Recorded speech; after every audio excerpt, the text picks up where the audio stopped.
अस्सलाम वालेकुम दोस्तों, तुसीं देख रहे हो पाक पंजाब टीवी ते मैं तुहाडा मेज़बान मोहम्मद अख्तर। सब तो पहले साडे चैनल करो सबसक्राइब, नाल बैल आइकन दा बटन करो ओके, ताकि साडी हर आने वाली वीडियो तुहाडे तक पहुंच सके।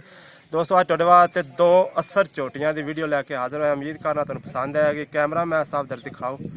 ऐ जी एक पूरी मझ सोहनी 5 कल्याण मीणी, मूँह भी कैमरा मैं साफ दर दिखाओ। चिट्टियां सफेद अखा, मीणी मझ, सोहना मूँह।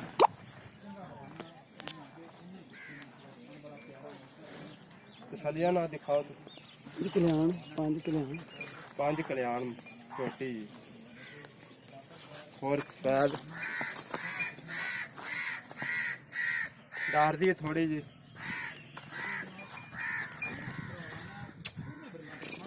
गोले में दिखा ला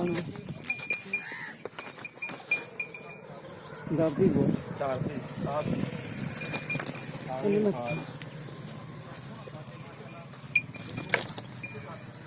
नाल काली चोटी आ काली चोटी नीली दी, मत्था थोड़ा जिहा सफेद है, थोड़ी ऊपर बाकी काली शाह।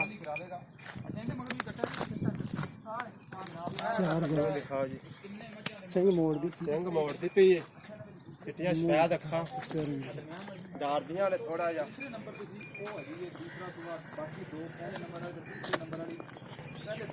आओ उस्ताद जी, अखा चमकदियां ने सफेद अखा। दोस्तों हुण बुलाने आपां इन्हां दे मालक नूं। आओ भाईजान। अस्सलाम वालेकुम जी। वालेकुम सलाम। अच्छा भाईजान, दोंदी है कि चौगी है? ये चौगी है जी। ये चौगी है ते ये तुहाडी घर दी अपने घर दी ठीक है।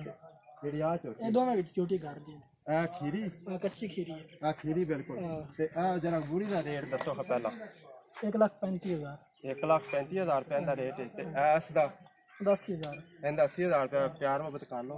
कर ली जाए कुछ 1000 दे दे। दोस्तों बूरी माज का किता 1,35,000 रुपया, इस चोटी का किता 80,000 रुपया। तो किसी साढ़े भाई ने खरीदनी होवे साढ़े नाल राबता कर सकदा। साडा नंबर लग्या डिस्क्रिप्शन दे विच 0304 30 99 549। मिलने दोस्तों अगली वीडियो ते। अल्लाह।